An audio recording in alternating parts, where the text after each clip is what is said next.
அனைவருக்கும் வணக்கம். நான் உங்கள் நண்பன் செல்வகுமார் விஜயகுமார். யூஎஸில் ட்ரம்ப் எப்படா இந்தியாக்காரங்களெல்லாம் அடித்து திரும்ப இந்தியாவுக்கே பற்றலாம், விசாவை கேன்சல் பண்ணலான்னு பெரிய டாக் போயிட்டுருக்கு. ரஷ்யாவில் அனிமல் ட்ரையல் கேன்சர் ட்ரீட்மெண்ட்டுக்கு சக்ஸஸ்ஃபுல்லாக போயிடுச்சு. அடுத்து ஹியூமன் ட்ரையல் தான் இருக்குது. ஃபஸ்ட்டு ஃபேஸும் செம்ம சக்ஸஸ்ஃபுல் ஆகிடுச்சுன்னு ஒவ்வொரு கண்ட்ரியும் அவங்க கண்ட்ரியில் இருக்கிற மக்களை டெவலப் பண்ணுறதுக்காக ஒவ்வொரு இனிஷியேட் எடுத்துகிட்டு இருக்காங்க. நம்ம இந்தியாவில் அந்த மாதிரி ஒரு டெவலப்மெண்ட் இல்லைனாலும் அட்லீஸ்ட் இருக்கிறத தக்க வச்சுக்கணும். அது ரொம்ப பெரிய விஷயம். அதெல்லாம் நடக்குமா அப்படின்னு யோசிக்கும் போது தான் எனக்கு இந்த வீடியோ கண்ணுக்கு புலப்பட்டுச்சு. அதாவது மாடு இருக்கே, மாடு அந்த கவ் இருக்கே, கவ் அதோட மூத்திரத்தையும் அதோட அந்த சாணியையும் ஏன் விடவே மாட்டுறாங்கன்னு எனக்கு புரியவே இல்லை. இதை பற்றி பேசும்போது தான் 6 months பேக் என்னென்னா, அந்த பில்டிங், அந்த ஸ்கூல் பில்டிங் செம்ம ஹீட்டாக இருந்திருக்கு போல் சம்மரில்.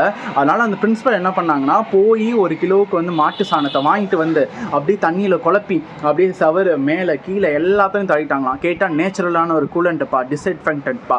ஸோ அதனால் நீங்கள் கண்டிப்பான முறையில் மாட்டு சாணத்தை வீட்டிலலாம் தடவணும் அப்படின்னு ஒரு பேட்டி கொடுத்தாங்க.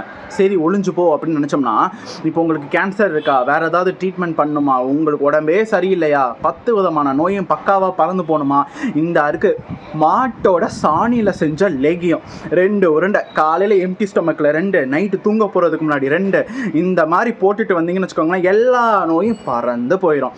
அது போக அந்த மூத்திரம் இருக்கே, மூத்திரம் அதாவது மாட்டு மூத்திரம், அதில் குடிக்கவும் செய்யணும், குளிக்கவும் செய்யணும். அந்த ஆள் பண்ணிட்டுருக்காரு பார்த்தீங்களா, அது அப்படி தான் அப்படியே குளிப்பார், அப்படி இப்படி இப்படி பண்ணிட்டு குளிச்சுக்கிட்டு இருக்காரு. அது போக அந்த மூத்திரத்தையும் சாப்பாட்லேயும் மிக்ஸ் பண்ணி சாப்பிட்டோம்னா எல்லாம் பறந்து போயிடும்னு சொல்கிறாங்க. இதெல்லாம் கேட்குறதுக்கு கால கொடுமையாக இருக்குது. என்னத்த சொல்கிறதுன்னு எனக்கு புரியல. எவனோ என்னென்ன கண்ட்ரியோ ஏதோ போயிட்டு இருக்கு. ஆனால் நம்ம நாட்டில் இன்னும் இந்த மாட்டோட மூத்திரத்தையும் சாணியையும் விடுற மாதிரியே இல்லை.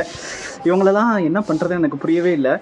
ஒவ்வொரு கண்ட்ரியும் பார்க்கும்போது ஓகே, அவங்களாம் போயிட்டுருக்காங்க அப்படிலாம் இருக்கும்போது, இந்த நார்த் இந்தியா இந்த சைடு இட் நெவர் ஃபெயில்ஸ். எப்பயுமே நம்மளோட அந்த ஒரு தாட்டை, நமக்கு ஒரு விஷயத்தை, நமக்கு கண்டென்ட்டை கொடுத்துக்கிட்டே இருக்கும்ல, அப்படிங்கிற மாதிரி தான். இதோட ஒப்பீனியன் என்னங்கிறத கீழே மறக்காமல் கமெண்ட் பண்ணிட்டு போங்க.